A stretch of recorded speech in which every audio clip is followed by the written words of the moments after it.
Morning. From here, my plant needs a new pot. My water bottle's a little leaky. And we need a new community home.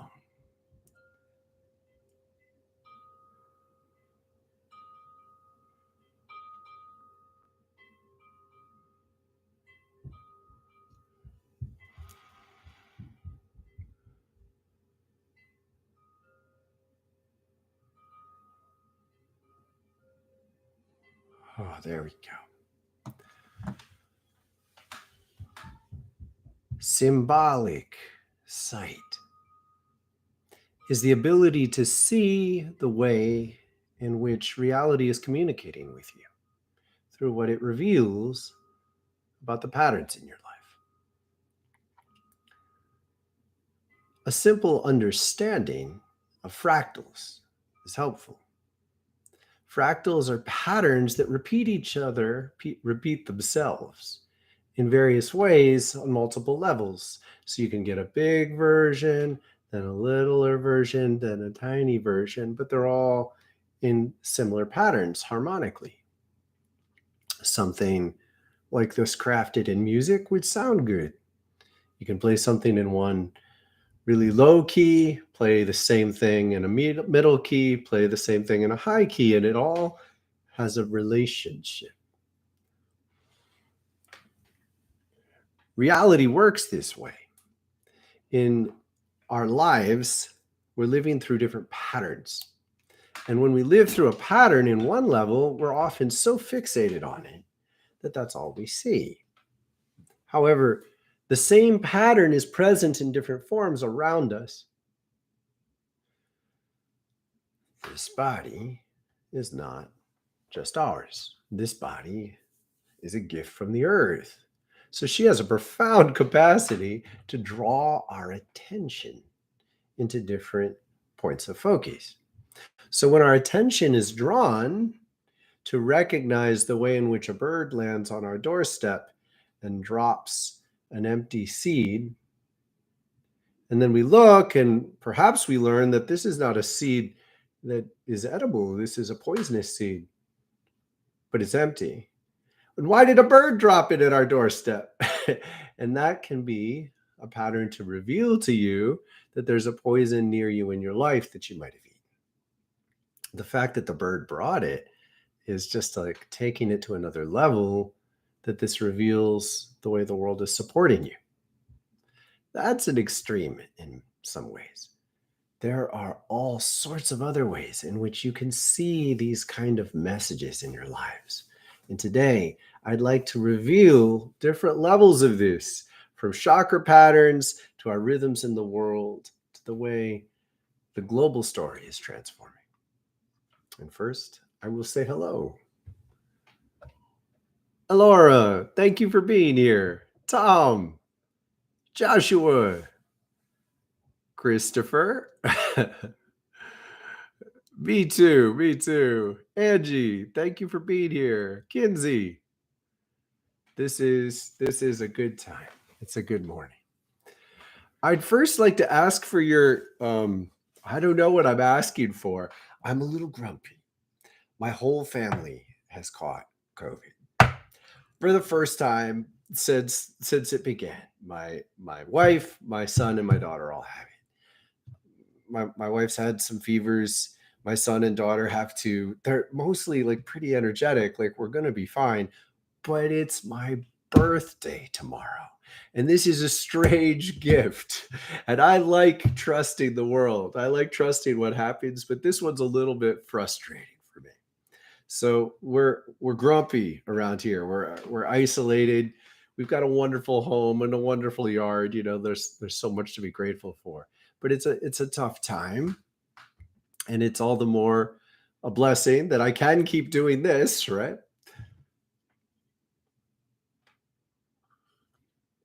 First, I'm going to tell you something that I mention rarely, but I asked and Gaia invited me to check in, to share a little more on this theme.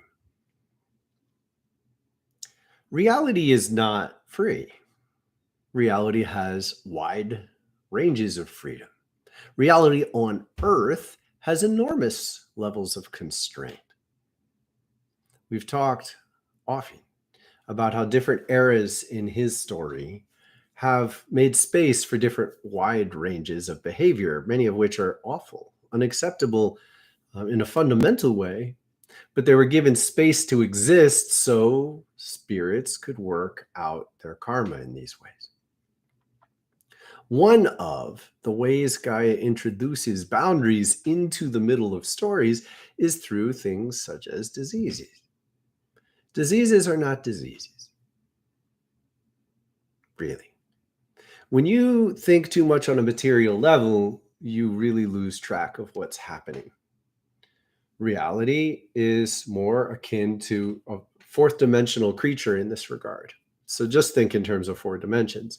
If you look at a flat world, you imagine a flat world, and you imagine passing something like this lighter through the flat world. You pass this through the flat world, all the flat world is going to see is an oval. That's all the flat world will see is this oval, and it goes through and then it's gone. If you were to pass a cone through a flat world, you would see a point and then a circle and then a bigger circle and then a bigger circle, and then it would be gone. Fourth dimensionally, it works this way as well. So the third dimension that we live in is akin to the flatland in this regard. So a disease, what we see of a disease on the physical plane is just one slice of the disease. It's the material slice. And to call that the disease is to vastly underestimate what's happening. Diseases have a consciousness to them, and they have purpose. Now, this is not good or bad. Gaia breaks the balance in many regards. She gives us the freedom to explore being real in all sorts of ways. And she gives us the latitude to entertain things in our imagination and even in intention that she really doesn't want to be real, but she gives us space to fuel them because that's part of the process of channeling our life force and learning to be divine creators. We have to be given the right to fail in many ways in order to learn to claim our true power. One of the consequences of this is people create awful things. And periodically, she creates diseases that sweep through and take them. And it's a painful choice because it's a little bit of a blunt instrument. It's not as precise as perhaps I would want it to be from this perspective. I've always had this guidance beneath the scenes to treat diseases more akin to like an ant infestation. Ants, particularly in the tropics, will travel in just thousands and thousands of company. And they'll move from house to house, sweeping through, taking all the dead bugs, taking all the crumbs, and then leaving. When you think of a disease this way, you have a very different relationship to it. You basically say, sweep through me, take everything I don't need, and leave. Incidentally, I've tested negative every time we've tested me. And I don't mean to overdo my blessings in this regard, but I immediately said, hey, take it. Take anything out of me. And I've watched the presence of energies in our family that I'm like, oh yeah, that's gross. Now we've got baggage in our family, as most do, and we do a pretty decent job of containing it or digesting it for the most part. And watching this thing sweep through is a very powerful expression because I'm witnessing a more tangible expression of some of the worst sides of myself, of my children. And there's a like an undercurrent of trust this. Let this sweep through, let it take it away. And in many ways, whoa, that's a blessing. That's more than just a little blessing. That's a big one. It's a big blessing to trust life to take away the worst. So I'm going to do my best to accept that as my birthday present, because if it was up to me, I'd be asking for the hanging gym I want. I want to have a hanging gym from the ceiling so I can do. I want to do upside down upside down bow. So you pull up on my hands and then flip my feet over, and then I drop the weight of my chest down, and I really get into a back bend. Oh, I love it. I think we're gonna pull that off also. But that was my first request.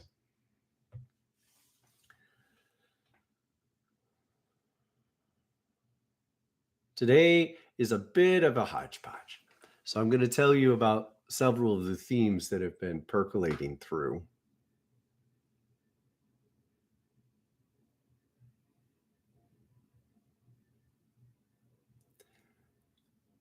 There is a presence energetically that transcends dimension. So it's important when I say spirit for you to recognize that there are many layers of spirit. So in the same way, there's a plane, and I can tell you about what's on this plane. And when I pass the lighter through the plane, I'm just talking about an oval. That's what's happening when I talk to you about chakra energy. I witness chakra energy on one specific plane of reality. There's a lot more going on than I can see at once.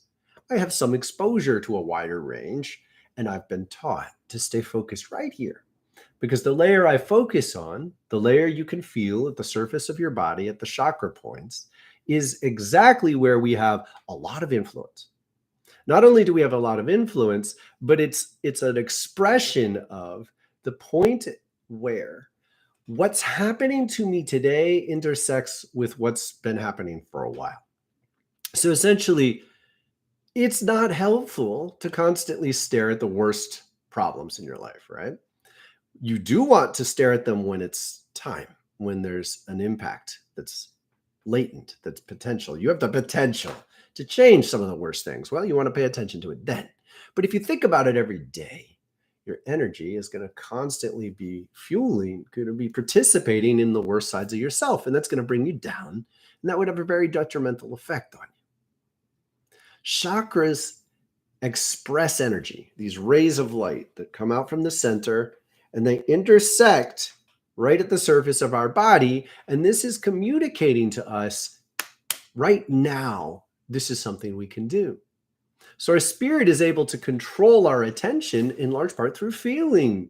It will amplify attention in a space where, look, I might not want that to feel strong, but it's necessary that it feels strong. The key gift in this is we're talking about something closer to the lungs than the heart. What I mean, the lungs are an organ that will work on their own. And if we put our influence and attention there, they'll work much more effectively. Chakras are much more like that at this level of reality. So when you pay more and more attention to your chakra energy, this felt sense of resonance emitted from the chakras right at the surface of the body, you get an opportunity to influence it more and more. Now, one of the most direct ways we can do that is do some yoga and then do a breathing exercise while you focus on the chakra. It'll feel good. But at the same time, if you go to the door and answer the door and someone, your gut goes hollow and a little weird, you didn't control that and you don't want to. You want your gut to feel beyond your ability to control it because that's part of communicating to you that there's something wrong about this situation. You don't want to fry that. Anyone who's ever done MDMA, which I've done a couple times, I didn't like it because it took away this ability. What it did was it made everything into bliss bunny land. But then I was just like, anyone I approached, I felt this, bliss bunny. And like my gut instincts got overrode. When we allow this interplay between spirit communicating to us that something's out of whack, and we allow it to feel, you have to let yourself feel it, or you won't be induced to change.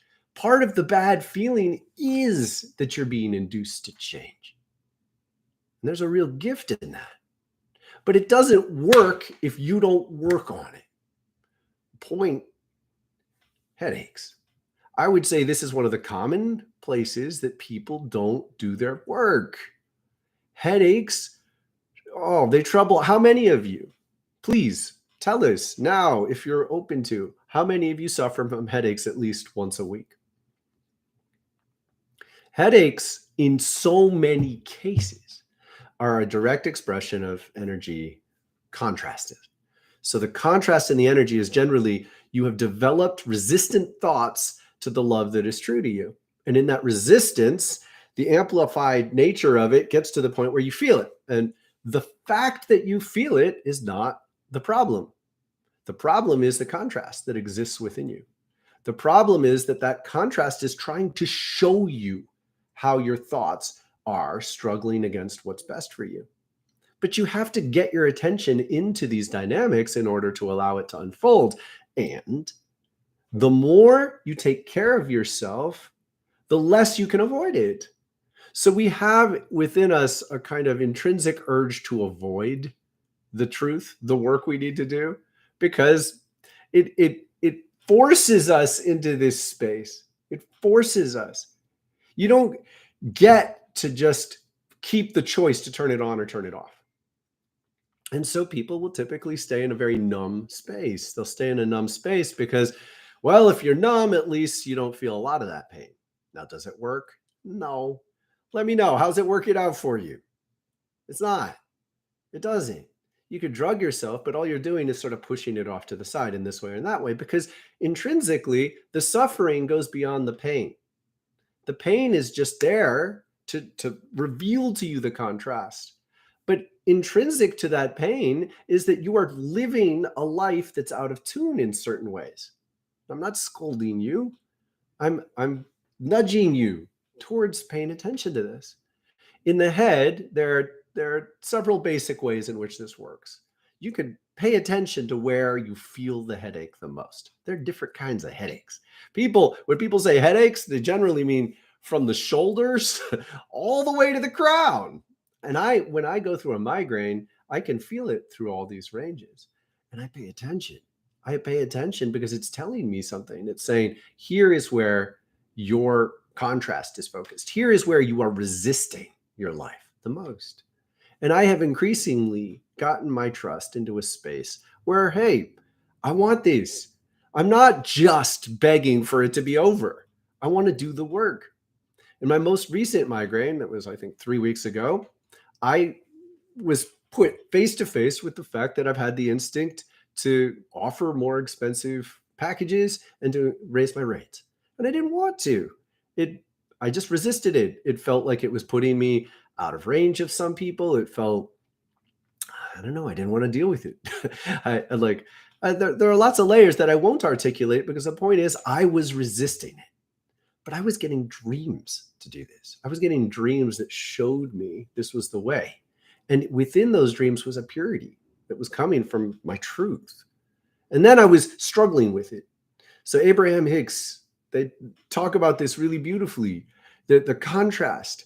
You put something in your vortex, and I really encourage you to think of the vortex is very real. There's a vortex of energy around us, spinning in both directions around the breathing tube from the crown to the root. And then within this vortex, you can think in terms of right at the center of you, around this pillar of light, straight. Right in the center of you is where the truth of your spirit tries to live. And it lives out from the center. And if it's living out from the center and trying to generate energy into reality, and then we're generating thoughts that kind of push back on it, there's your headache. You can't be deep with your chakras if you don't engage this as communication.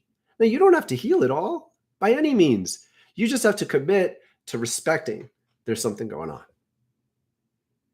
There's something going on. And you need to pay attention and learn. Now, I want to be clear. Sometimes, physical things can induce migraines. I remember one day I went to a candle factory and I smelled every candle in the candle factory and I got a migraine. That, when you overwhelm your senses in other ways, you can get bad headaches. And there's a lot of headaches that people experience that are generated by these patterns. And there's both an unwillingness to look into it and a lack of knowledge about how to look into it, to get there, be present, and learn to teach yourself to stop resisting what's best for you. So in order to do this, you got to learn more about what's happening.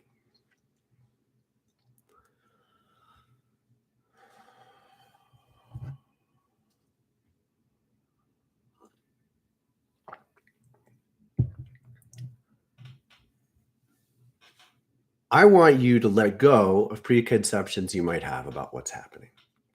First of all, it's important that everyone respect your own vibrant relationship to spiritual presence. As I assert again and again, spirit has many layers, many levels.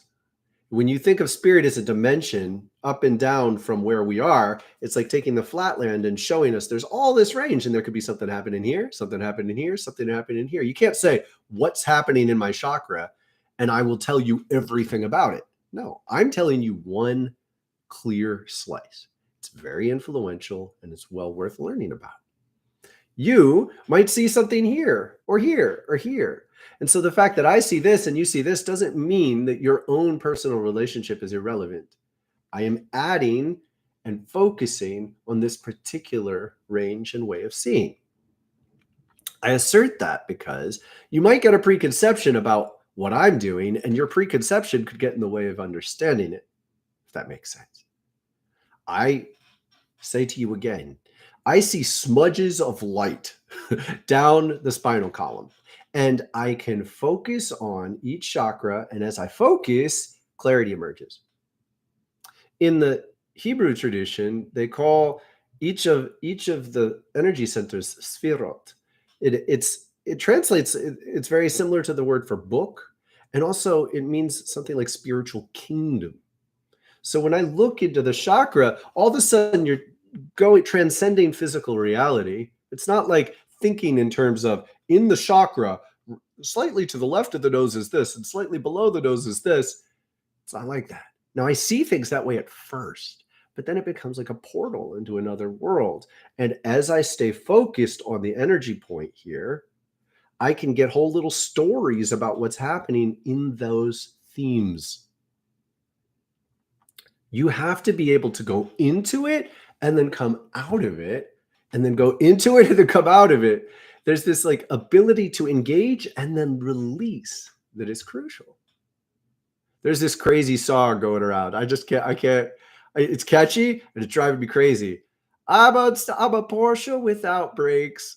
Who wants to be a Porsche without brakes? I'm unstoppable. I'm a Porsche without brakes. Like, why would you want to be a Porsche without brakes? You're going to crash your car, right? Think about that. This is the key lesson. A lot of you are Porsches without brakes. You're right in believing that you're amazing, phenomenal, beautiful, sleek, well beyond many of the people around you in these ways. Faster, more dynamic, but you have to learn to stop. You can't have one experience 3 years ago that shows you your depth and then hold that for the rest of your life. You have to learn the lessons of both. Yes, you are that beautiful. And hey, you were holding it way too tightly. You didn't know how to let go. It's like you didn't have a brake pedal.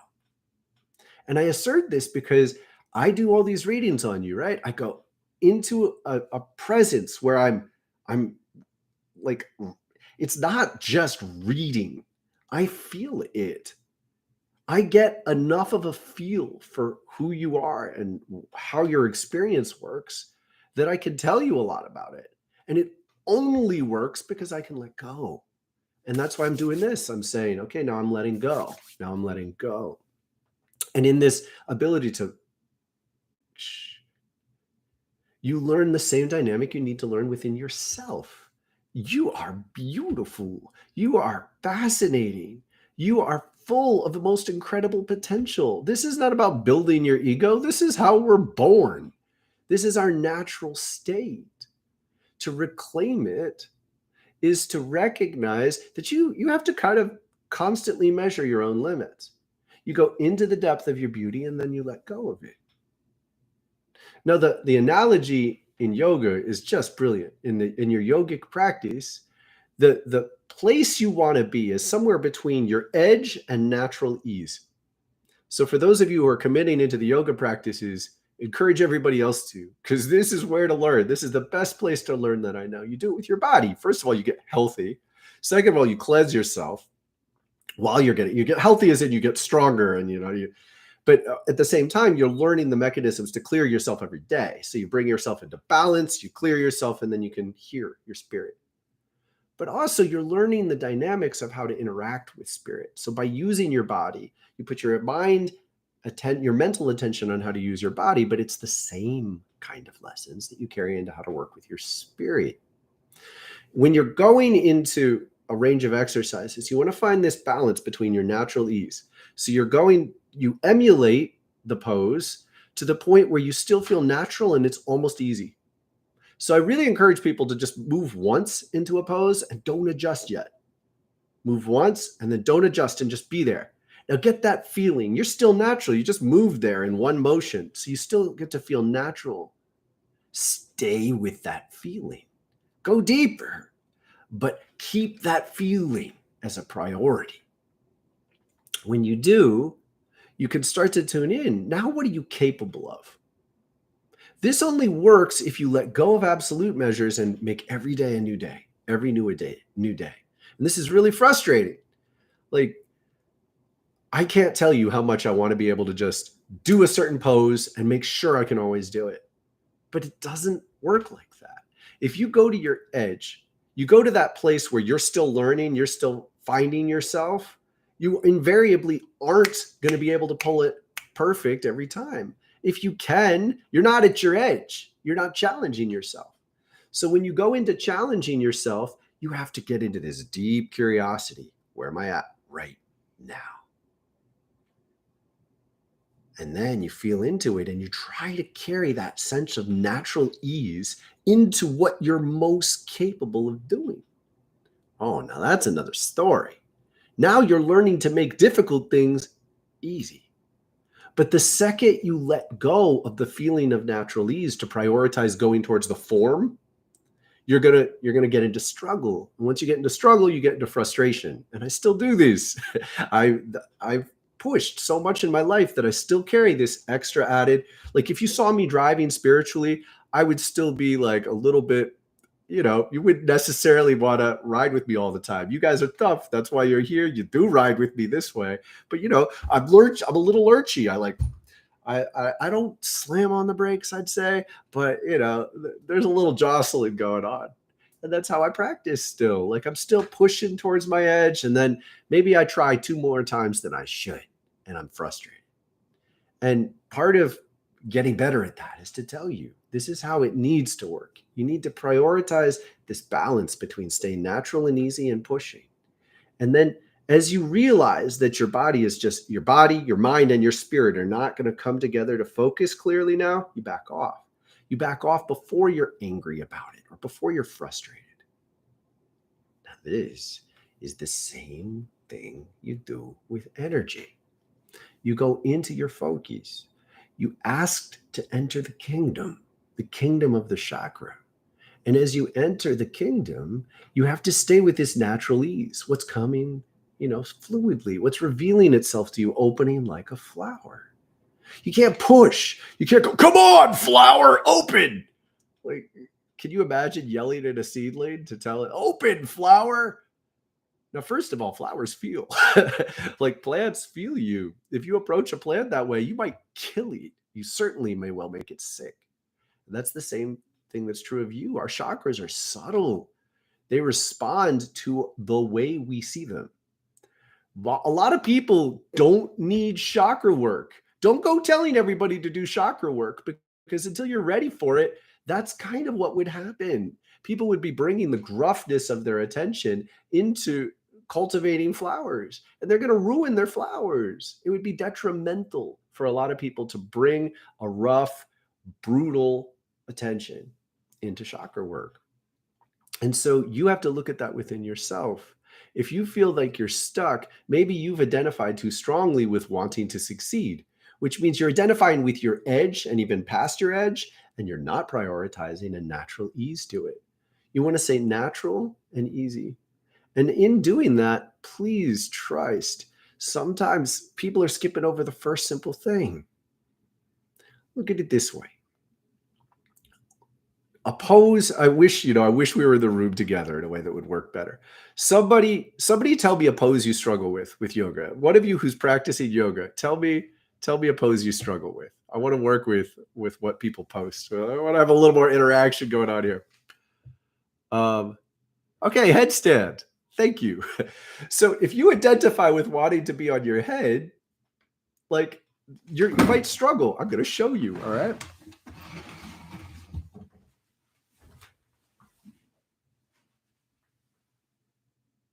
Rabbit pose.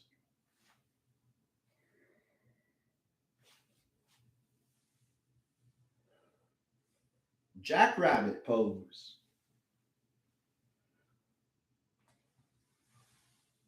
Rabbit pose with leg lifts.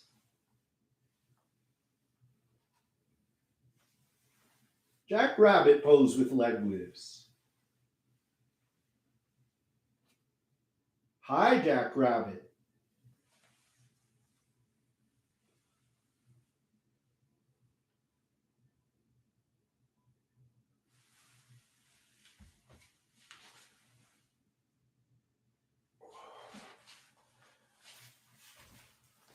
Every single one of those steps is beautiful. If you're not appreciating the step you're on, why should your body reveal the next step to you? Really? Rabbit pose is great. I go to rabbit pose all the time. It calms my mind down. Oh, so beautiful.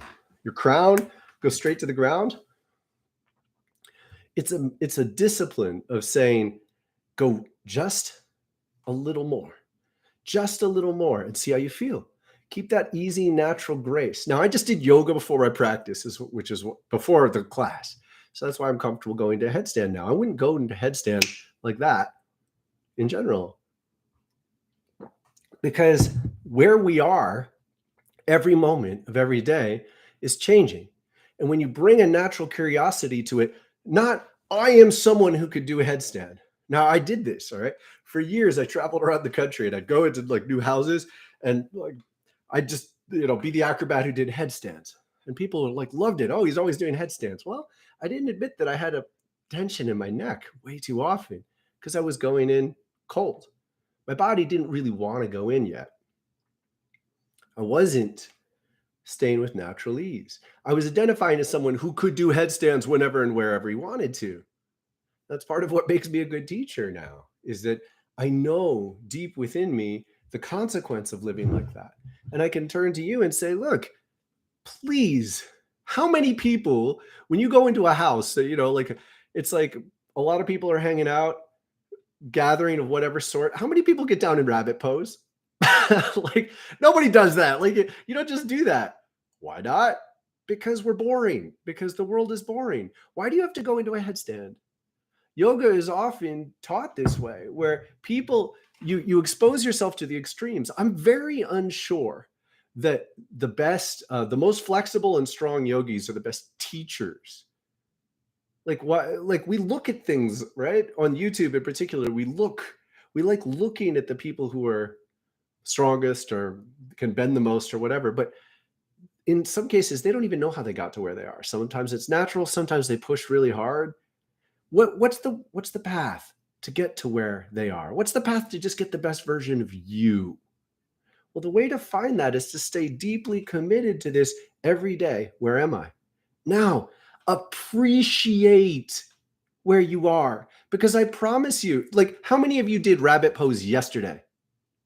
You can just get down and do rabbit pose whenever you want to. How many of you did rabbit pose yesterday? So if you do it when you didn't used to do it, it's going to feel good. It's a gift. First of all, it really calms your mind to put your crown on the ground. It really calms your mind. It re-grounds you in a very fundamental way. There's a reset button to rabbit pose. But you're lining yourself up. You're beginning to bend your spine, open your spine. You're relaxing and opening the back of your neck. You're releasing your shoulders. When you reverse your shoulders, how often do you reverse your shoulders? Seriously, think about this. How often are your shoulders upside down for any length of time? People go through like what, years? Some people will not do that in a whole year. When you put your muscles upside down, they immediately feel the reset of it. So appreciating the gift that is right there in front of your face is always available to you. None of you are immune to this truth.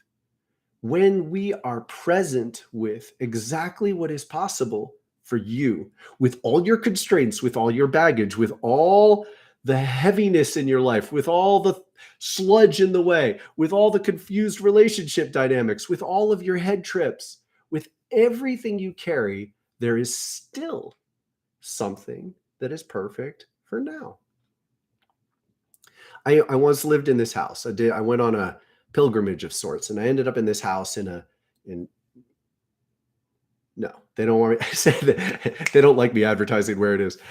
It was a sacred place, and there were like 20 people lived in this house, and I would take care of the kitchen a lot. And as I took care of the kitchen, a presence was teaching me this lesson. It was very, very beautiful. And I would clean, and then I would discover a little bag of chocolate covered raisins that someone had left. And there wasn't many left, but it was clear it was for me. So I would clean, I would put it in my pocket, I would clean, I'd finish the dishes, then I'd go have the chocolate covered raisins. I was cleaning the fridge. I would always clean fridges wherever I went. Clean the fucking fridge. I need to clean my fridge soon again. Like, you clean the fridge out and you get the gunk out of the back, right?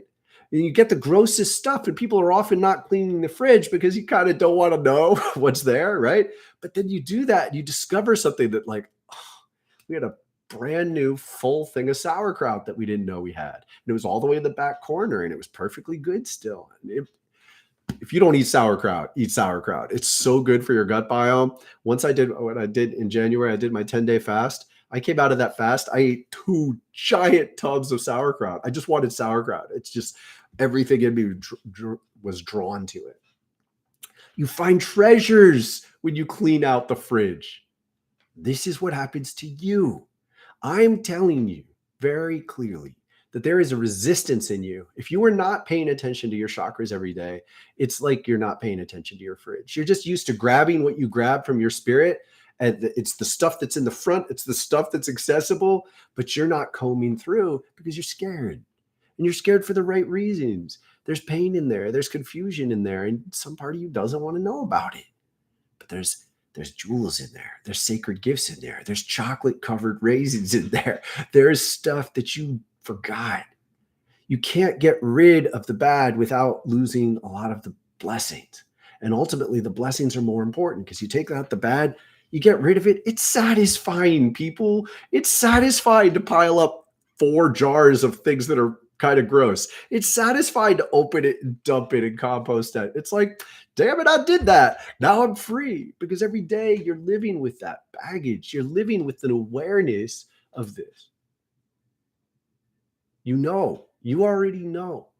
You have a complete catalog of everything that's wrong with you. Then you're avoiding it. Then you're struggling against it. And to reveal to yourself the ways in which this is happening it's fun. It is joyful. Clean the fridge. You know you need to clean the fridge. you know you need to clean the fridge. So here's some of the things that I learned. We've talked in I forget what I called it. Thoth's light language, I think. We talked about the way in which chakras reveal things about other chakras. So I'd like to just do a simple recap here. When I see yellow in the third eye, it means it's time for someone to think about their power and identity. Not very complicated, right? But the third eye is more than just thinking about it. It's like getting a vision of yourself in this world. So it's time for someone to rethink their vision of themselves in the world. And not only is it time, but there's a crackling, there's an opportunity here. When someone has a very fixed paradigm, their third eye will reveal that. It means maybe it would be good for them to rethink themselves in the world, but their chakra can't give them that right now. The chakra isn't ready to open to a new vision of themselves. So that's not the best place to put their attention. When the third eye shows you a strong splotch of yellow right there, it means this is it, yo. Seize the day. It's time. The chakra, the spirit, your spirit would be telling you this is your opportunity to reveal this to yourself. Shoulders. If there's red in your lung chakra, that means it's time to plan about your needs in your community. If there's a strong blotch of red, it means you're at some degree of turning point. You might not know it, but your spirit is telling you, hey, your needs probably aren't getting met. And it's time to rethink it and really like look into what can you do. Time to think about switching jobs, time to think about moving perhaps, certainly. Time to think about how you commit your time and how can you reframe your time. Now, the specifics don't reveal right away, and sometimes you don't even need to know the specifics in order to gain a lot. This is like the poses, people. When you get down on the ground, I just did a little yoga demonstration. You get down on the ground, rabbit pose is very valuable for its own sake. Jackrabbit is where you lift your knees. That's also very valuable. Now you're putting more weight down through your spine and crown. And it's very good for you. People don't do jackrabbit very much. I've 20 yoga studios that I've spent significant meaningful time at. Rarely do I see people do jackrabbit. Jackrabbit is where you're going for rabbit and then you lift your knees. You can stay there. What do people do? They immediately try to go into the headstand. Why? Because their mind is aiming for the headstand. That's a mental addiction. That means you've put your mind ahead of your body. Your body is not ready for that yet. How do I know? Because you didn't spend any time in jackrabbit. Spend time in jackrabbit. Now, why am I telling you this? Your chakras. I'm telling you, just knowing that one chakra is thinking about another chakra. One chakra is telling you that it has a strong relationship to another. That's like rabbit pose. Whoa! No, that's like jackrabbit pose. Rabbit pose is just knowing you have tension in your shoulders.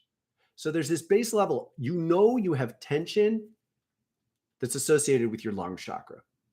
Now you know you need to work on your lung chakra. That's like a rabbit pose. That's like a basic, tremendous amount of information.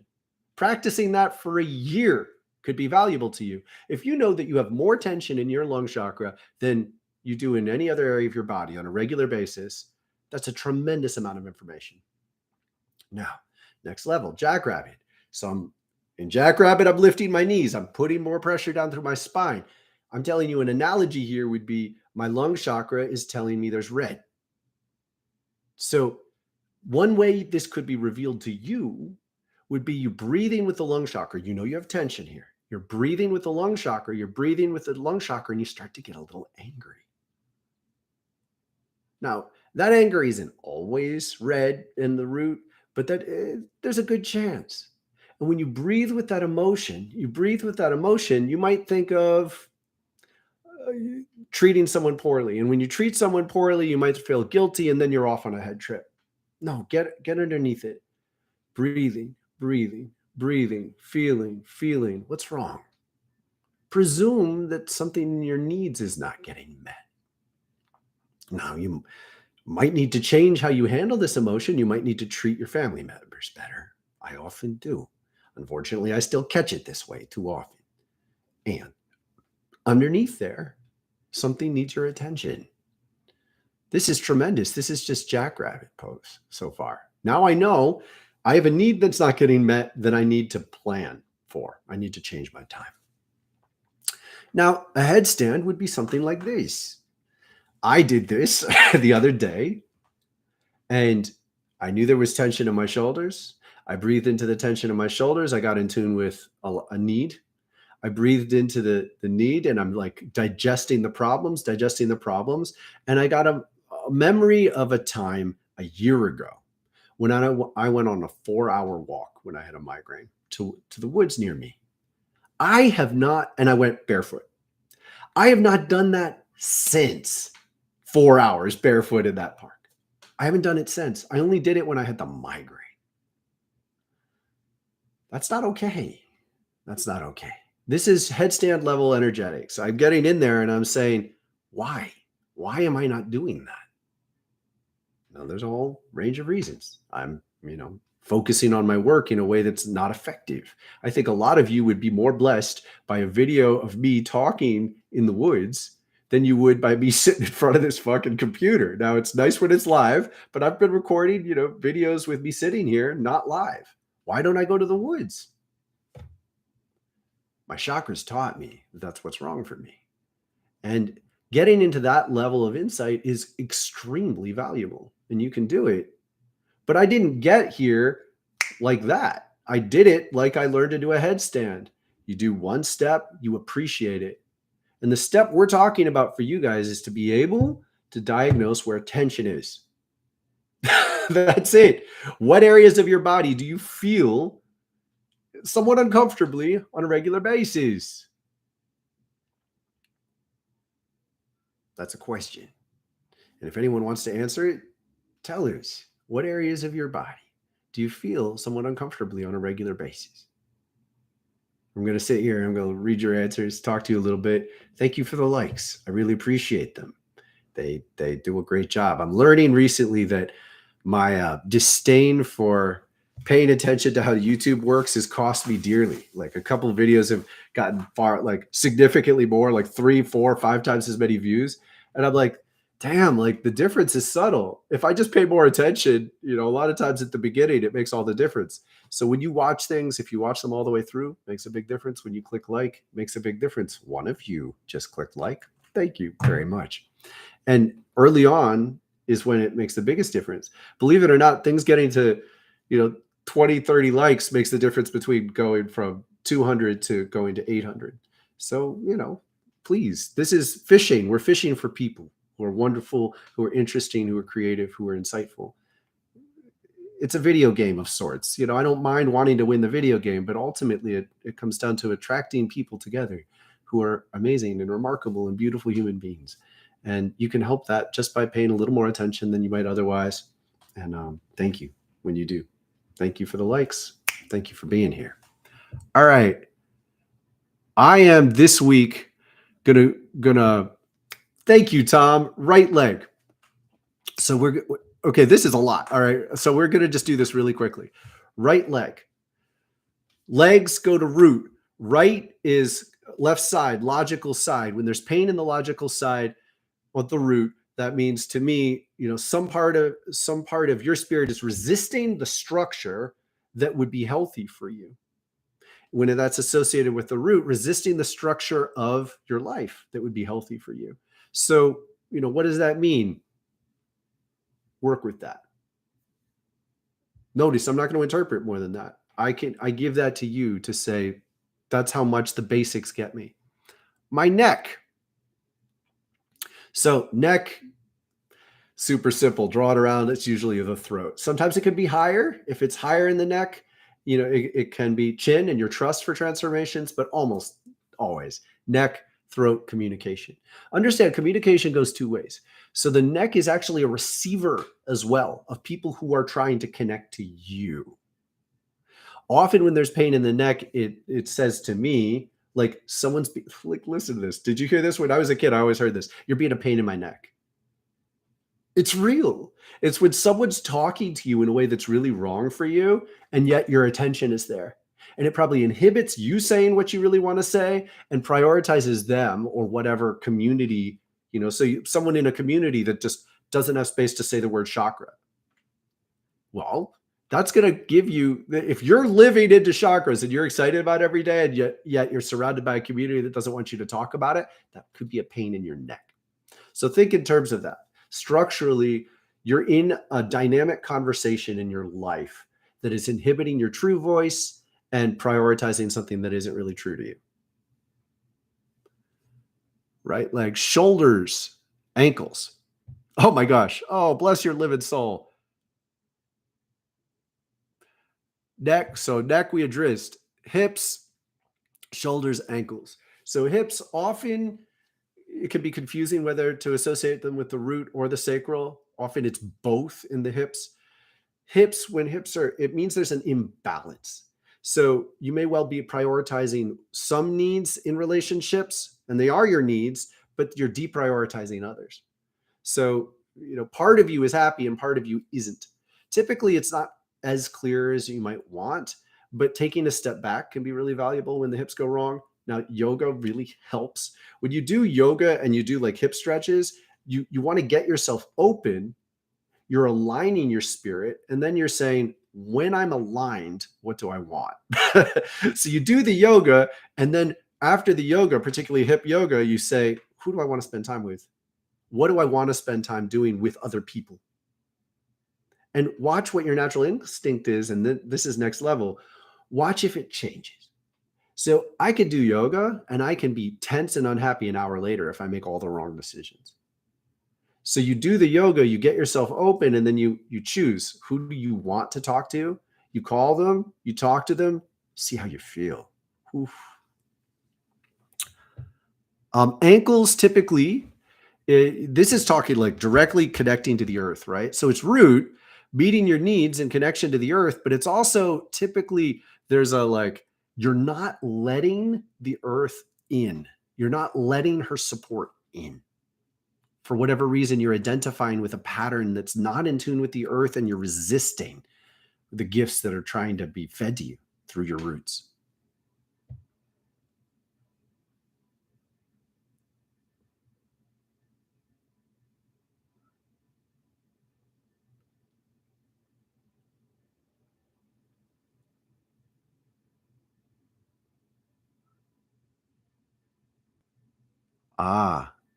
So particularly when you can describe a pattern, Haldi, that's super valuable. I would say that the pattern back and forth, I just the other day happened. So I put out a new video describing my yoga practice on the wild chakra yoga.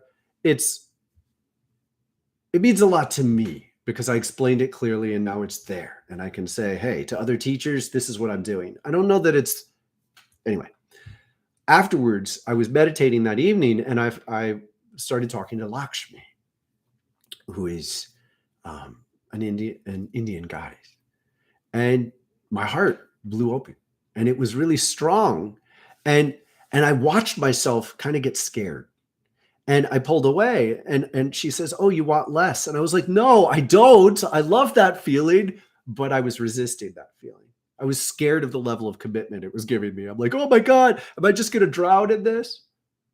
So I would say that those are good dynamics to look into with the heart.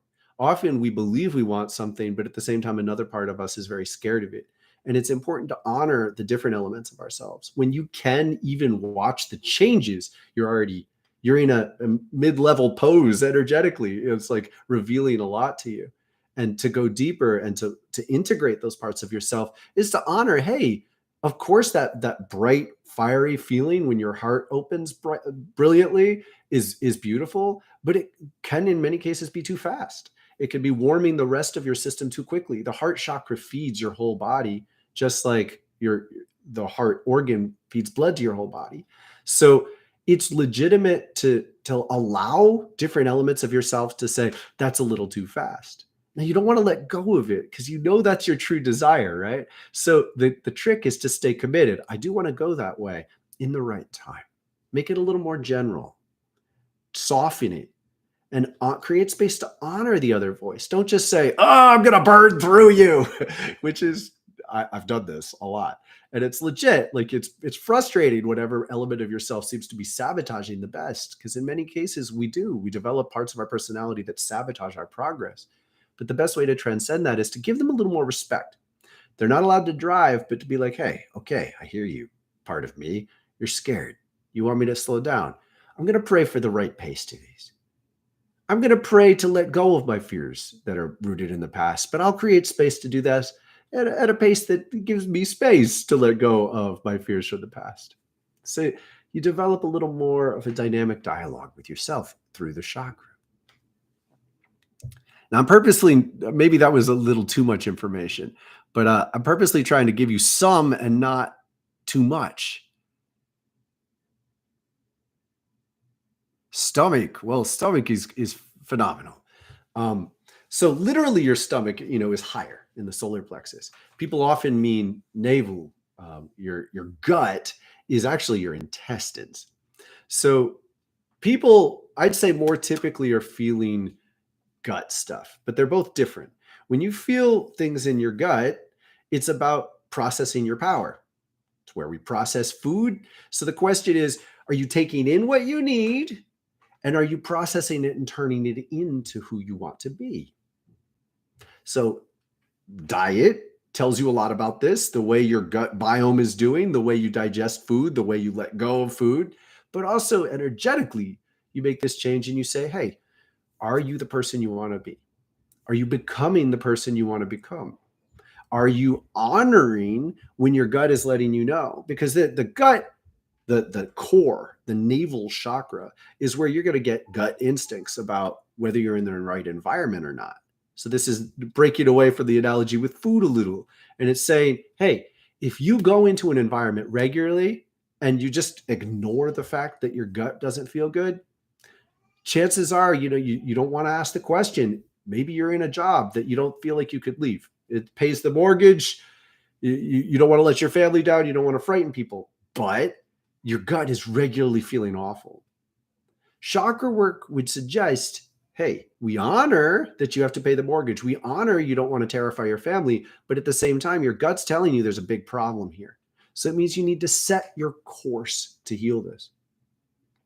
Now I'm going into more of a reading for you than I intended to, but that's a lot. This is a very typical way to engage messages from your core, from the navel chakra itself. A little higher, where your stomach is where your solar plexus is. And your solar plexus is more about fears, anxieties, prayers, hopes for the future. Typically, when stuff is off here, you're not praying for the right shit, and you're indulging in your worries too much. So people often, they justify worrying because it's like, oh, I'm being safe. I'm being careful. I'm being conscious. But the problem is there is definitely a point at which giving too much attention to a negative thing can exaggerate the negative thing.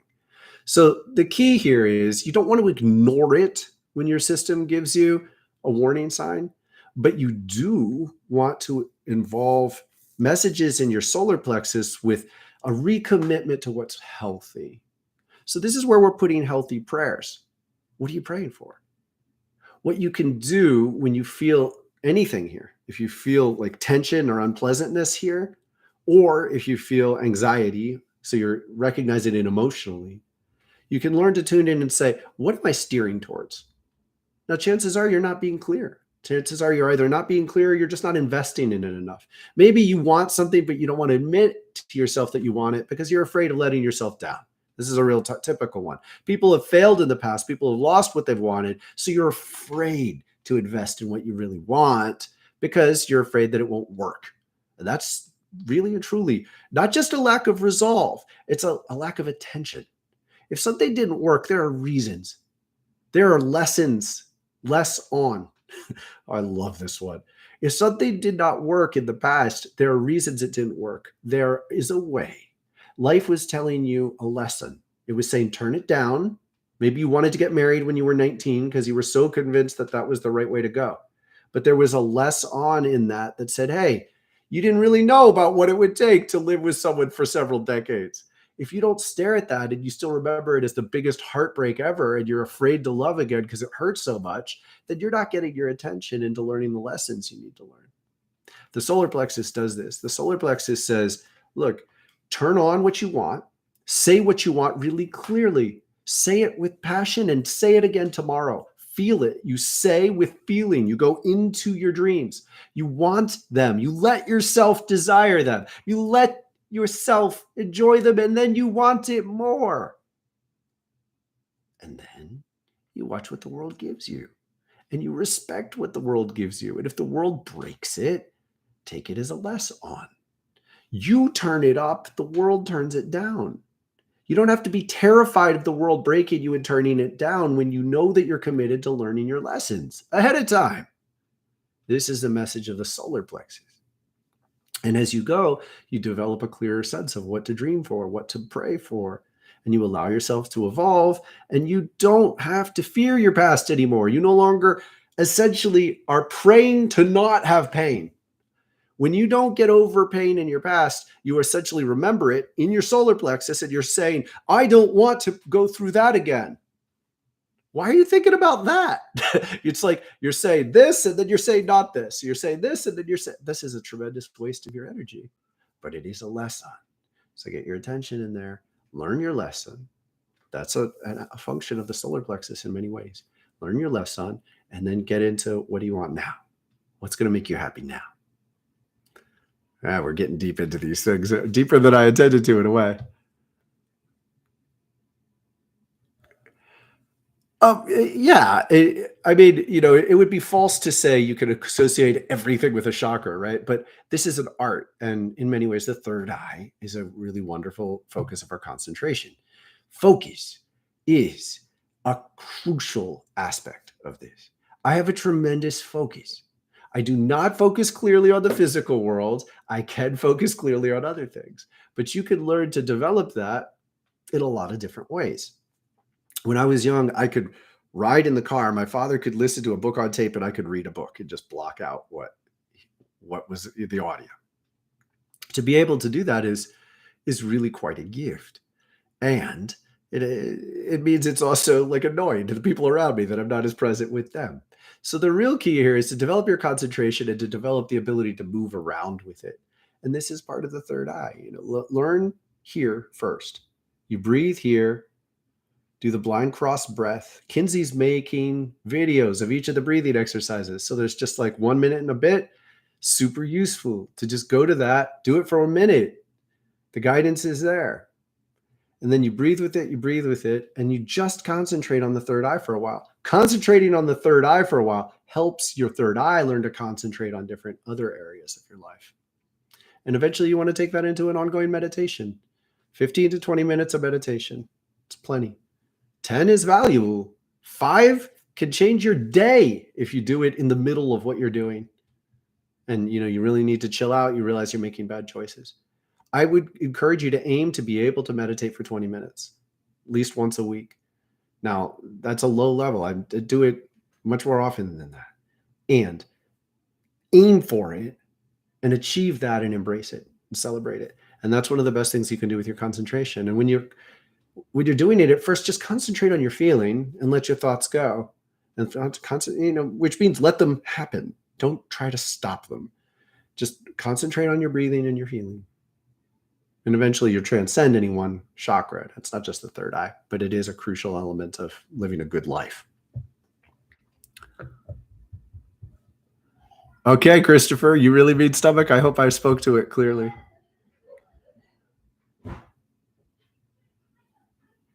Hey, OC. You're welcome, Christopher. So look, that was a pretty quick and beautiful overview. And I want you to take a couple more layers with you before we move on. Oh, it's enough. That's enough. That was a quick look into lots of chakra dynamics. I'm going to take a little bit of a break, come back and do readings. I remonetized. You are welcome to offer donations. I appreciate it greatly. It really, I've been making some money from YouTube now, which is a real blessing, and it does feel affirming. And the greater, deeper commitment of considering a course or a session obviously would be more of a blessing to both of us. So do consider those options as well. And I will be back in a little bit.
sick of it.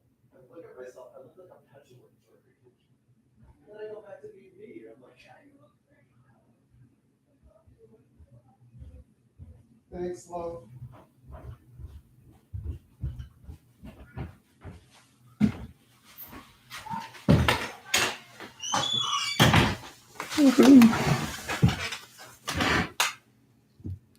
Thank you. Who said welcome back? I heard you.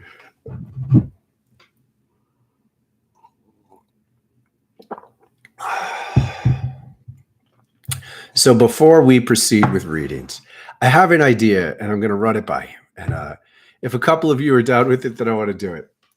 A thought I had for my birthday was to announce a Google Meet and to ask people to offer video testimonials. So of my work, of the channel and the work, or just any element that most attracts you, and then use them. And this is a birthday present. This is something that I would really like. I've wanted it for a while. It's kind of tough to gather testimonials from different sources that all look different. But if we did it in a Google Meet, it would be recorded in the same way, same quality, sound, everything would be helpful, useful. And if I say ahead of time, hey guys, I want to use these and like put it in a video to advertise things on the website and such, maybe it would work. Would anybody be up for doing that? I would really like to do it. Yeah, thank you, Tom. I really appreciate that. I think it'd be kind of fun to just do it and hang out. Other than that, I'll do a meditation. Oh, still no donation button. I thought I fixed it. Darn it. Yes, you can vote. You can donate on the homepage. Yay. All right. Look, I'm going to do this. All right. I'm going to. Oh, bless you. Thank you, Karen. I would love it. So I'm gonna announce it probably in the early afternoon for the United States. Maybe I could do it in the 11 or 2. So 11 or 2. I'll check in again to see if that would work. But I would enjoy doing that on my birthday and hang out with you a little, do a meditation together, chat, such. I think it would be fun. All right. I want to check in and see if there's anything I'm missing.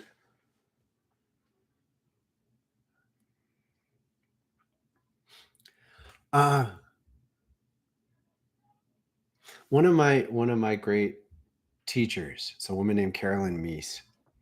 And I've had the intuition that, I mean, it's not just the intuition. I know from her work that she does not approve of going into like talking to Thoth and channeling. And it's a real sadness in my life because this was my path. This is what I needed to do. And she really changed my life. She introduced me to chakras in so many ways, or she was my first major chakra teacher. I haven't met her in person, but spiritually I certainly have. And she introduced me to this concept of symbolic sight, which I talked about earlier. Now, I did that last minute. I just got an intuition to share it at the end of my yoga practice before class. And I think I want to go into it more in the future. I want to learn how to teach it. I use it all the time. I use it in sessions. I use it in my own life, but I haven't really worked on how to teach people to use it. So that's a theme for the future. She introduced it to me and I'm super grateful. And there's a weird sadness there because she's not the kind of person I think I could show up and ever give her a hug and say, thank you for changing my life. Although that is someone she is.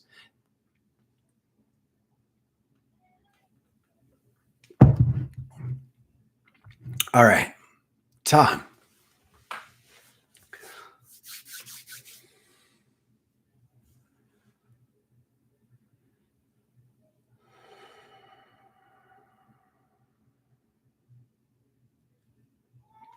Well, first off, I get a level of you are protective of me in a way that you don't need to be.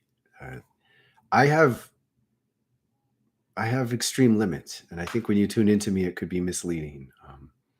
My family life could be a little volatile. I get a message that you're a little protective of me here, but we're doing an amazing job, and I'm confident I'm in the right place on the right path.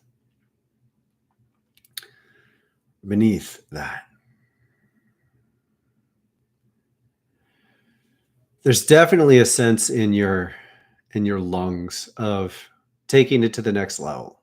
Like you have a need to take things to the next level for yourself. Now, I'm not going to define what that looks like. I'm just going to tell you about the energy of it. There's a static energy here and there's some red here. It gravitates over to your left shoulder, which means your creative inspiration needs space to go to the next level, and you don't have that at the moment. So with the lungs, that means the structures of your life, the structure of your time and your commitments need to make space for your creative gifts to be taken to the next level. And I want to leave you with exactly that, because you know a lot about life and yourself and your own intuition, and I honor what you can and will do with that.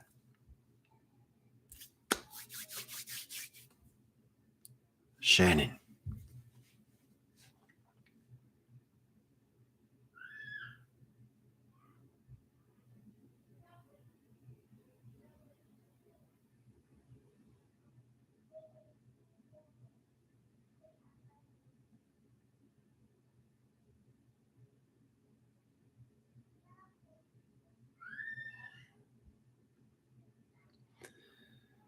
Trust.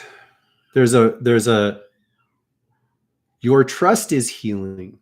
And we're looking at Chin. It took me a while. There's a lot there, but your trust is healing, which means you've been through some traumas in the past, and you're still remembering them a little bit in the manner that I described as a solar plexus issue as well. Meaning, if you remember pain from the past too much and you make decisions based in that, you can tell yourself you're being practical and safe, but realistically, you could be sabotaging what's possible. In general, when this is an issue, people need to look back and learn a lesson from the past, but it looks to me like you've mostly done that.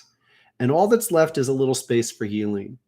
So it is not time for you to rush into big changes, but you do need to concentrate on empowering your trust to go beyond what you know, to go into territory where you can't see what will happen, to transform beyond the limits of your own dreams.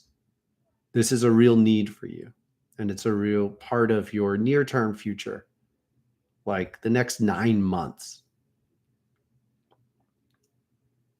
And it looks like that has a lot to do with community, and it has a lot to do with like, I couldn't promise you what's going to happen. It's up in the air. There's a static here too. It looks like you've been hurt in community in a way that it leaves, it's worse. It's a little worse than a scar. It's not all healed. So root work would really be powerful. Sitting, meditation work. So yoga with meditation. I don't always push people towards meditation, you'll notice, because you can't push meditation in a real way. It has to be time. But I'd say for you, being accustomed to sitting for 20 minutes after a decent yoga routine, also of 20 minutes, super valuable. I just posted. Did I post it, or am I about to post? Yes, no, I did. I just posted this 40-something minute routine. It's music for 40 minutes. If you did yoga to that 40-minute routine and then meditated for 20 minutes once a week, that would be really valuable for you. Yes. A lot of what you're dealing with, you don't need to think about a lot. It looks to me like you did the thinking stuff. You've learned your lessons for the most part. They might integrate on a deeper level, but doesn't look to me like you need to worry about them much. You've learned your lessons. You need to trust yourself in that. With that, good job. Trevor.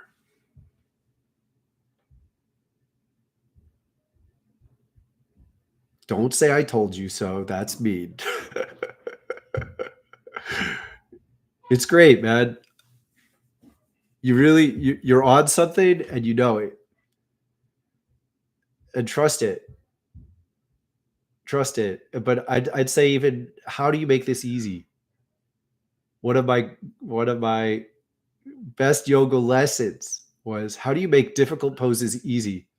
Now you're more than You're more than capable of something. Like you're really owning something within yourself. Now I challenge you, rather than struggling to become this, trust that it's part of you. How do you make it even easier? How do you make it more natural? It looks to me like you learned, I mentioned this in the past and I'm seeing it again. You learned something in your late 20s that you really haven't let go of. And it took a commitment and it's been difficult. And you need to honor that in yourself. And you've got some healing. Like you went through some trauma then that you just forged past. Like you were tough in a way that needs some healing. Like you could use some more compassion for yourself in the past. Not like kid gloves, but just get in there and heal. get in there and heal a little more so you can stay even this much more deeply centered in what you've claimed. Turning this into a discipline, turning this into rhythms that last. So you get out of a fear, a mental dialogue about whether this is real, whether this is true, and just think in simple terms. Okay, there we go. Into the lugs.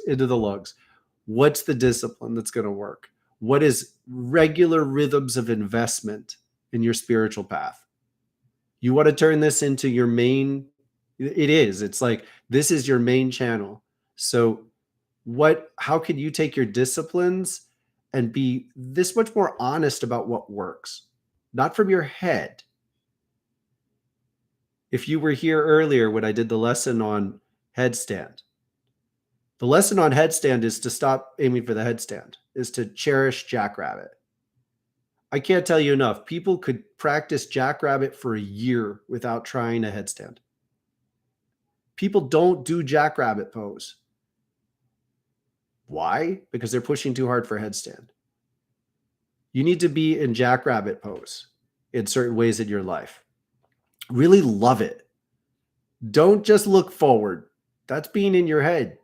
Love where you are. Love it. Because you worked really hard to develop this much. You've worked really beautifully to stay committed to yourself in this way. Cherish it. Appreciate it. And aim for more. But enjoy both elements. It's in your lungs. It's in your lungs.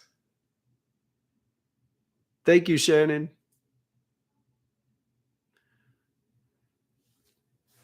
Corinne.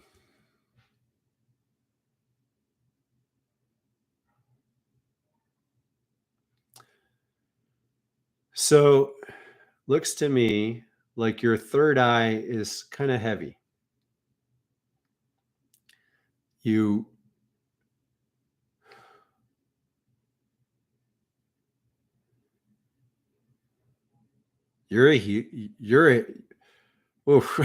I don't know how to say this enough.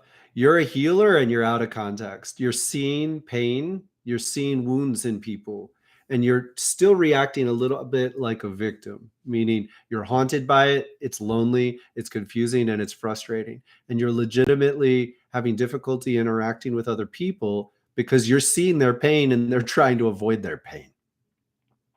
There is no easy answer for this, but there is a simple one. Do not try and tell people what you see until they're ready. You've got to take this more seriously. You need to professionalize. You need to create a way in which you're saying, I will give you a session. And it's like you're hanging out your hat. You're making it clear that you're willing to support people with spiritual gifts. And to be clear, you could train in homeopathy. You could train as a yoga teacher. You could train as a counselor. You could do a lot of different things. It's you that's a gift. It's your ability to see that's a gift. But you need much better boundaries because you're getting lost by seeing it in the people around you, and you don't have an avenue in which you're effectively able to help change what you see. And this is a need for you. You need to be able to change what you see, but it only works when people want it. I can't say this enough. Do you have an avenue already? You have something. I'd love your confirmation on this. You have something, but you need to take it much more seriously. It's like you're almost lost in, am I good enough? Or could I really? Oh no, you need it. You need to do this. The reason you're able to see the pain in the world is so you can help heal it. But I can't tell you enough. The way life changes when you stop trying to tell the people who don't want to hear and you start receiving people. I opened my calendar. It says you have a session with this person at 2 o'clock. I haven't even met them yet. The whole thing is fluid and set up. I do these YouTube videos. You watch if you want to. The people who come want to learn. The people who come from here and sign up for sessions want a session. It's all conscious. It's all consensual. It's all active. And it's beautiful this way. You need to set yourself up like this. So you're losing yourself in struggle, like trying to convince your mother and your old friends to pay attention to what you see. And they're like, oh, she's negative. It's all in your third eye. You could meditate with your third eye every day for some, and every other day for 20 minutes. And just calm yourself down and respect yourself. Whew, it's a lot. It's a lot.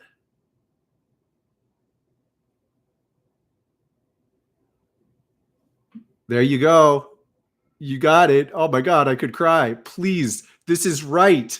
This is true. You need this.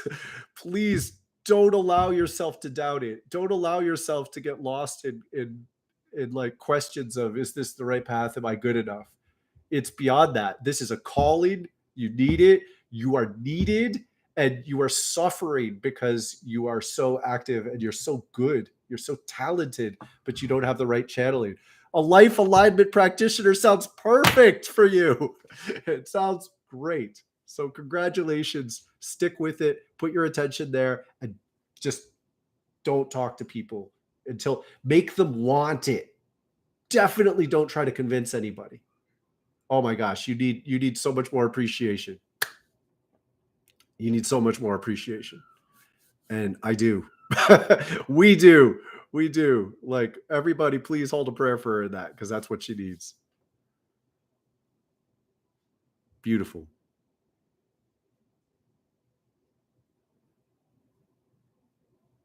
Christopher.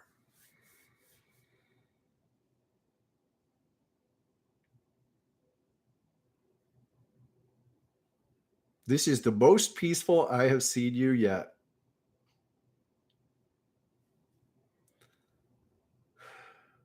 It looks like you're almost shy about how loving you feel, like towards people in your life. Like you're,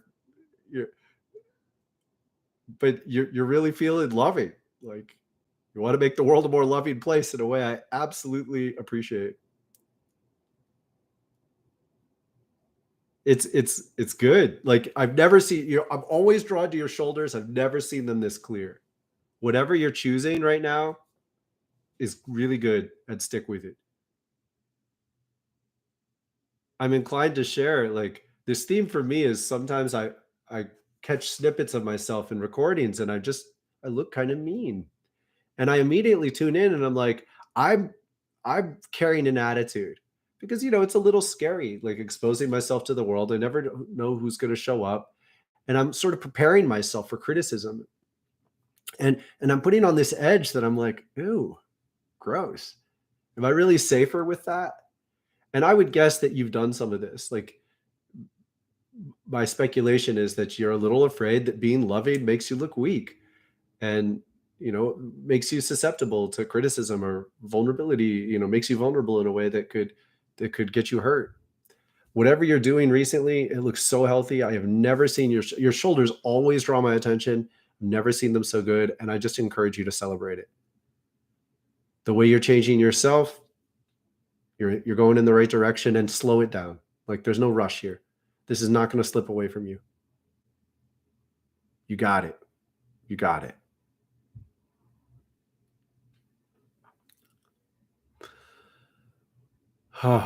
Alora.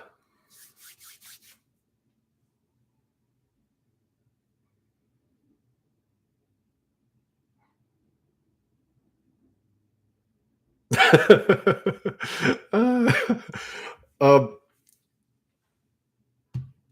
How am I going to say this?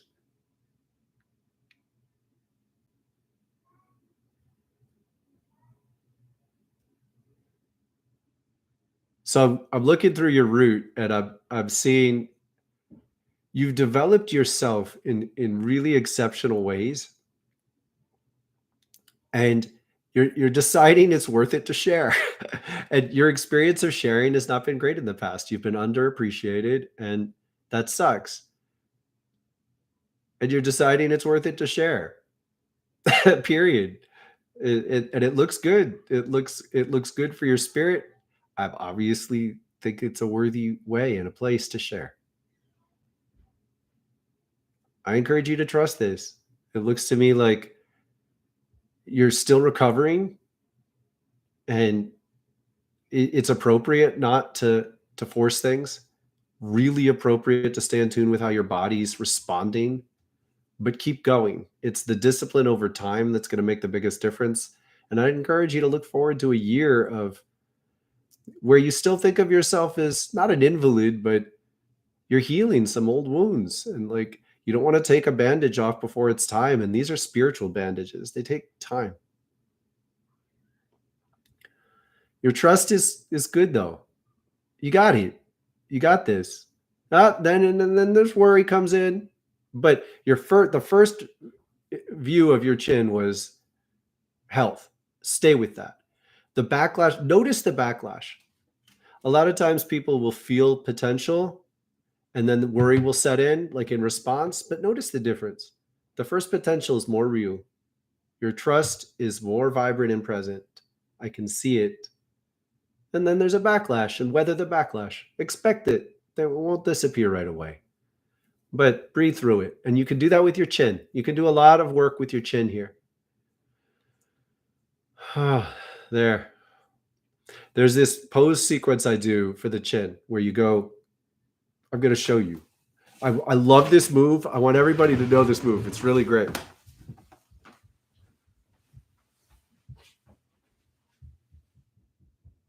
So cow, cat, through cat, ape,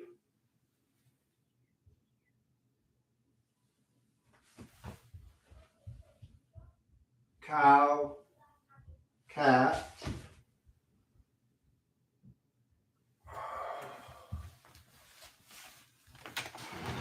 Such a beautiful little transition. I love that as a transition for going up, down. And it's also a really great thing to do in the morning. So you do some cat cows, and then you transition into like getting up through ape and then lifting your arms. That's a really great way to cultivate trust. It's something you can do. I don't know, work it in. I almost never do repeats more than 20 times. Usually I only do 5 or 10. It depends. If you really like it or you're really trying to extend your limits, you can do more. But 5 of those, I think would be really good medicine. Focus on your trust because you've got it, and then you have a backlash to it, and just trust that that's part of your flow right now. Whether the backlash, get back to investing in what works because you know what to do.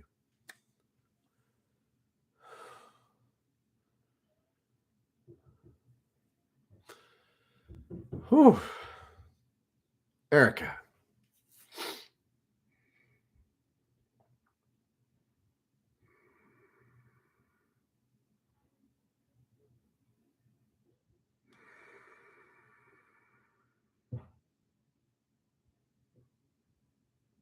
Huh. You could eat more? Interesting. I think that's probably, yeah, it's definitely both. Um, it looks to me like maybe you're over emphasizing food, control of food in order, and you probably developed that at a time in your life where a lot of things didn't feel in control. So controlling your diet was really empowering. I think you could loosen it up a little. Even, have a cookie when you feel down. It can be medicine for that. Of course that can get out of hand. You're not in danger of that right now. So you could enjoy it more, but also it's about taking in more. You need more sustenance spiritually. I invite you to ask yourself, like, in what context could you let more in, want more sustenance in? I'm putting my hand on my heart here. Oh, no, it's up higher. You know, it's your lungs. Like, how could you build it into your life? You need to feed your spirit more. Dancing? What is it that you really want to be doing that you're not doing? Stare at it, watch the resistance, and trust the resistance is not as strong. Right now, the resistance is winning. You've shut some things down in your life that you need. What does it look like to bring them back to life? And commit to seeing, yeah, there are challenges. See them through, move through them.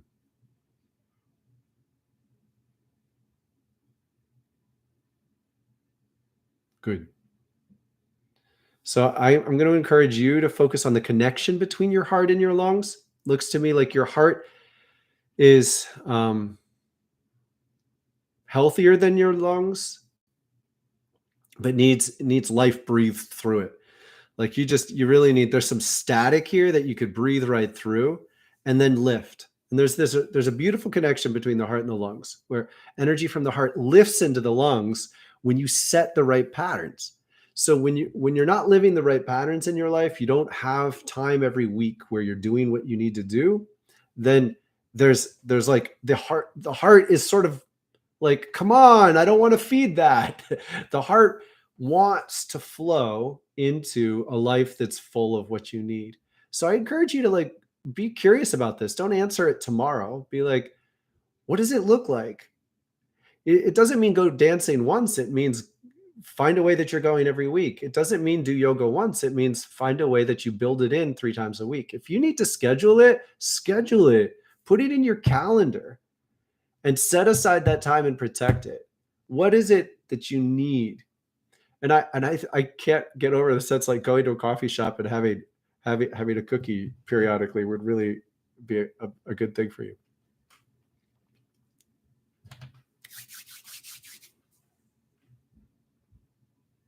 Haldi.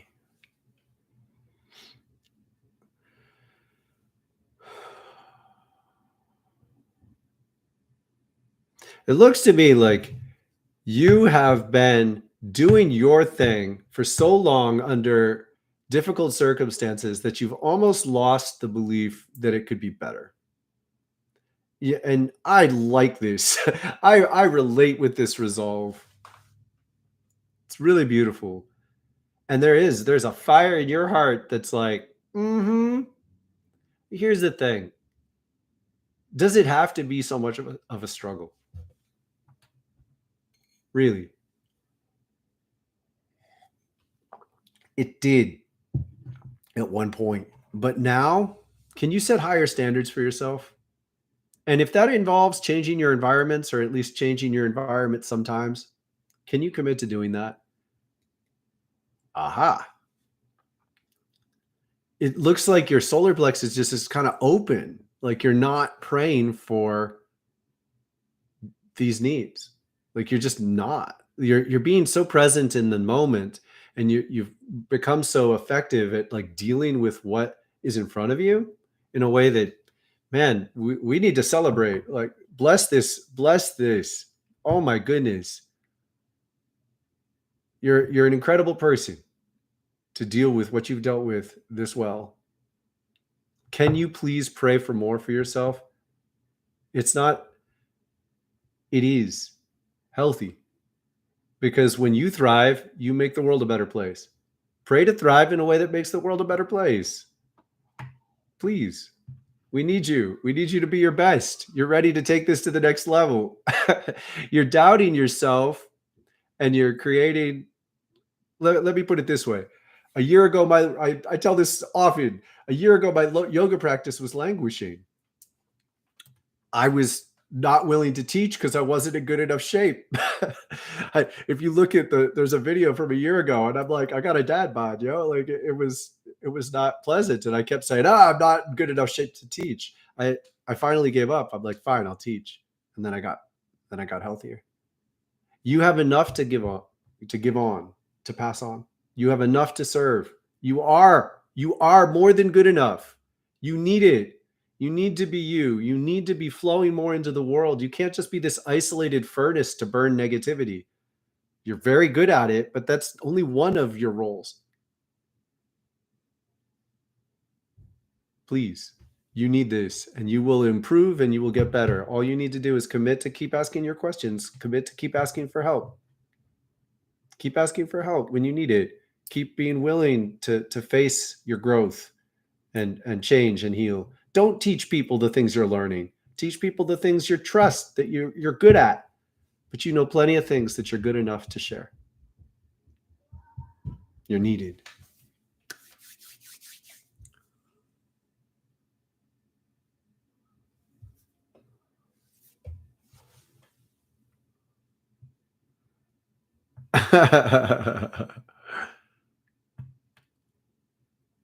All right, how we doing? OC.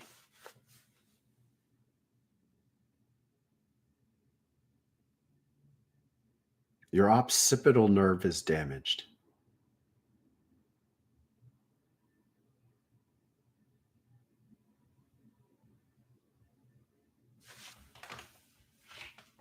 Hey Siri, what is the occipital nerve? Hey Siri, what is the occipital nerve? Here's an answer from variablehealth.com. The occipital nerves are a group of nerves that provide sensation to the back of the neck, back and side of the scalp, and skin of the ear. So, chin, your trust is damaged too. They're together.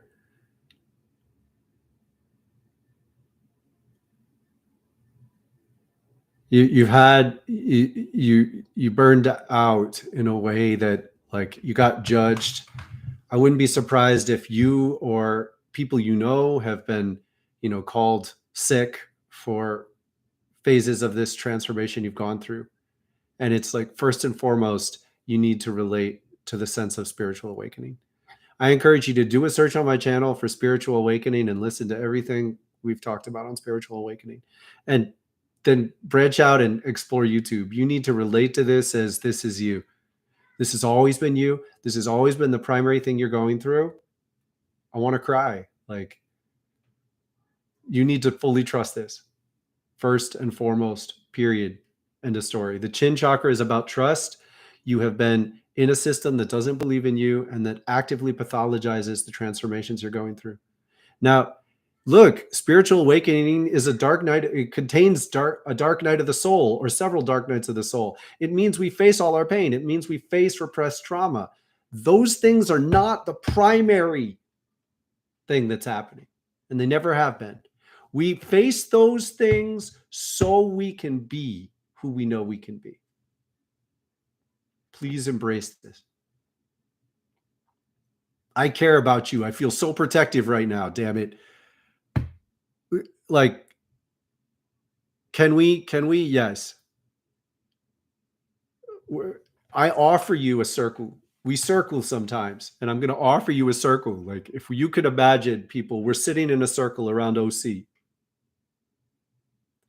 And if you feel comfortable, OC, I invite you to sit in the center of this circle and just feel surrounded by safety and respect and appreciation for who you are.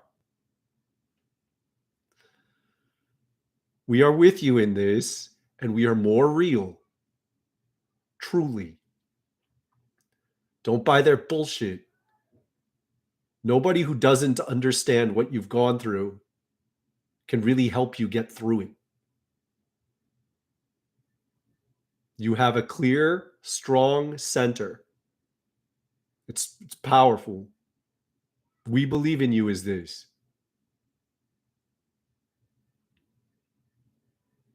This is who you are. And I encourage you to breathe this into your navel. And I'm going to really give you this core yoga prescription. Go to Wild Chakra Yoga. It's linked in the description to this video. It's another channel. There's a core yoga video. You could do it 3 times a week. And please stay within your limits. I give you a level 1 and then a level 2 challenge. Stay within your limits, but you need to build your core, and you need to just fry bullshit. You've been given bullshit. You've been given bullshit. You need to just burn it. You can't argue with everybody who gives you crap. Just burn it. Believe it or not, one of the extreme and painful spiritual truths is that when people give us shit, we can make it into soil. We can make it into value. It's one of the reasons so many wild, wonderful, young spiritual awakeners, and I mean young to spiritual awakening, it's one of the reasons we take so much shit, because we can do something with it. It's brutal, it's painful, and it's not fair, and it's ultimately not the best way to do it. Ultimately, it's better to train and to develop a service of some sort to give to other people, and then it becomes conscious. When I give sessions, I take some shit, we put it directly in the compost pile. This matters so much. You've just taken too much shit, OC. We can help you. We can help you center it. Just be here. We're moving the community soon. We've got a community. We're moving it soon, but we've got a community. All right. We talk to each other. We spend time sharing our challenges and our hopes. And you need more connection in this. So I'll say that much. A lot of root chin stuff this week. Your chin needs a lot of work. You could meditate here a fair amount for healing. It's enough. Gene.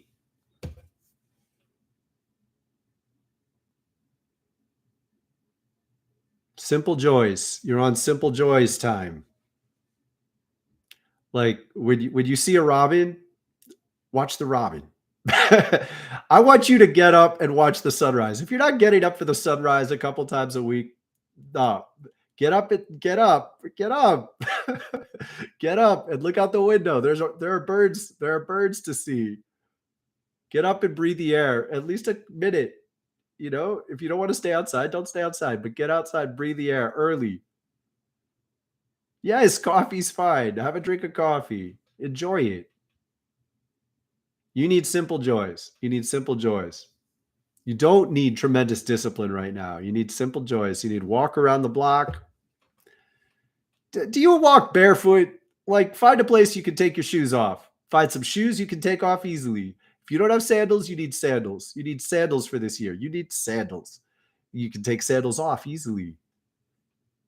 Simple joys. Simple joys. I see this. Like, I see you going, oh, wow, a robin. Like this. You need this. Your third eye. You need a chance to see. You need a chance to just be happy to be surrounded by this. And I encourage you to do it through your third eye. Your third eye has seen so much heaviness. You've seen so much pain, and you're still thinking about it too much. Be present in the world by just every day ask yourself, well, what's pleasant? What's pleasant? What could bring you simple pleasure? Keep asking yourself this question. Just the act of asking the question. Feel it. People, everybody do this. What's something that can bring you simple pleasure today? Be with that. Be with that. That's all I'm going to give you. Do it. All right. How we doing? That was it. That's the question. What is something that can bring you simple pleasure today? What is something that can bring you simple pleasure today? And I want you to keep asking this question until you come this week. And I want you to keep asking this question until you bump into something that you're saying no to. And I want you to watch yourself saying no. And I want you to find a way to say yes. So if you're saying no, that would give you too much calories, you could have a cookie. If you're saying no, it's too cold outside, put on a sweater. Like, watch yourself say no and keep going with it. Keep going with the simple joy. You've got this.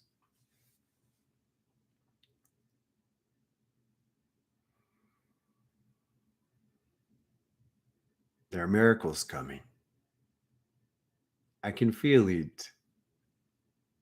This is not a random act of our positivity.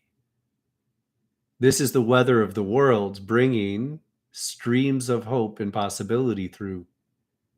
In the same way diseases sweep through communities, there's a miracle disease, and it's making people uneasy. It is setting people into discomfort because you can feel something sweeping through and you don't know what it is. I am telling you, there's a miracle disease spreading through the world. And it's moving in ways that are interesting and intricate. It's sliding into spaces that you weren't paying attention to. It's nuzzling up to you in a way that makes you uncomfortable. You're feeling like your space is being violated. And the reactivity to the change could cause you to distance yourself from what's possible. Who will you be in this time of change? How will you embrace this potential? Will you look into the corners of your awareness and seek out the miracles that are coming? See, cherish, feel, breathe life into what's possible, because what's possible is tickling at the edge of your reality. It's saying, hey, we need this. We need you. Your belief, your attention creates hope. Your hope creates a return where you're going to see it again. You don't just see it once, you look for it again. And you look for a new flavor of miraculous possibility. And then as you see it again and again, the habit becomes belief. And as the habit becomes belief, you start carrying a miracle lightning rod. You start attracting the energy of this towards yourself. And as you attract it to you, you're not just attracting it to you, you're attracting it into the world. You're bringing it more into the material plane. You're making miracles real in the life you live, in the day you walk through. And I invite you to participate in this because this is new. There's a current of miraculous life reaching out into the space you live in. And it's reaching out to you through us. And we are tuning into something deeper that's through spirits who've been nurturing these possibilities for eons. There is a celebration happening, people, because on a deeper spiritual plane, we know full well that this time has been heralded. And the beauty of this is present now. You can participate in the beauty of this by feeling it, by breathing more deeply when you feel it. This is a simple act of magnification, of amplification, of connection. You tune in to the beauty. You go subtle. You hold your breath a sec. And then you find a deeper breath that keeps your attention with it. You find the depth of pranic embrace. And you bridge spirit into matter with your breath. You deepen it with the pace. You allow yourself to be rewritten by this. And as you do, your problems gain less significance. Your challenges reveal themselves as opportunities more often. And as this progresses, you step forward every day, and it's a little easier than it used to be. This is not about achieving, reaching a goal or objective. This is about dancing through life in a way that allows your walk to be a dance. You don't need to run. You need to feel the groove as your legs lift. And all of a sudden, you find that when you go into the living room, you forgot something in the kitchen. So rather than just turning around, you spin a little because you can, because it's fun to. If you're here and you're cutting something and you got to go to the fridge, why don't you go like this and spin around a little more and feel yourself moving through life in a way that keeps this beauty flowing, keeps your awareness growing, keeps your time knowing what is real and what is not. Say no to what you need to, but better yet, say yes to what you need. And embrace it as a part of you. Breathe life with it, and do not allow fears of failures from the past to undermine it. If you're still afraid of a pain you've been through. Be present with it. What's the less on? How do you need to turn down that pain? There's a way you can stare at the past and learn something that you missed. And as you do, you turn it down. It becomes less on. And you embrace a more profound dream. You're not praying to emulate the beauty of the past. You're praying to claim the beauty of the past, bring it into the future, more mature, more aware, more present, to an even more beautiful possibility now. Have higher standards, people. Don't settle. Are you settling for something that's not that big a deal because you've become, I just want to live a decent life now? No, don't just live a decent life. Live a joyful life. Live a transcendent life. Live a life where you're striving into the joys, where you're allowing one joy to turn into another joy. Of course, you can let it calm down. Find a peaceful joy. Find a pleasant, graceful beauty that it can embrace you in a new day, in a new way. And each change, each phase develops the color and depth of the beauty in your life. Keep going further up and deeper in. Allow it to take you in. Embrace what is possible.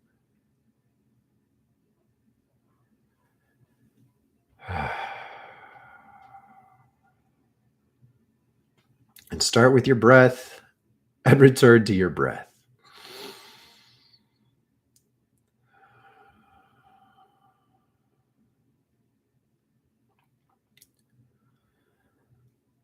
Let the tension in your breath teach you how to change your pace. Respect the resistance and use your breath to realign. And then melt the resistance as it unites into a new dance. And it's present in your breathing. And as you receive it in your breathing, it brings you through grieving. It brings you into believing that these rhythms are you. They are you. This is you. This is not someone else. This is not something over there you're trying to be. It's here. It's in the nature of a healthy breath.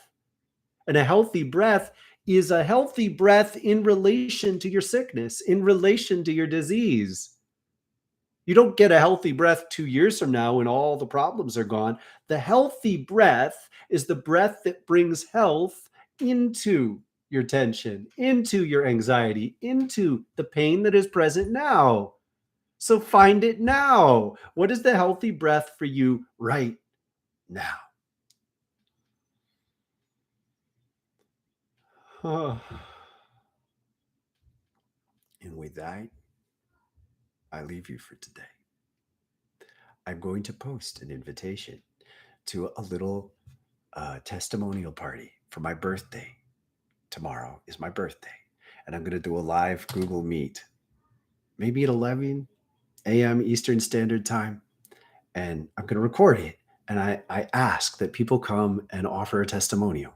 And really, 8 seconds is valuable. So if you go on for more than a minute, I can use 8 seconds. All I'm asking you to do is talk about why you're here, why it matters, in a way that I could plausibly use and we could share on the website and advertise.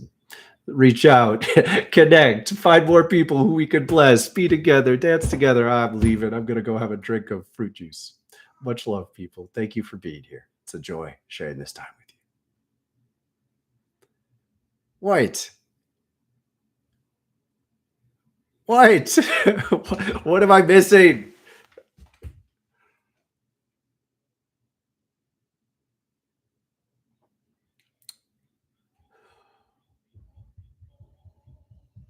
Let's put it this way.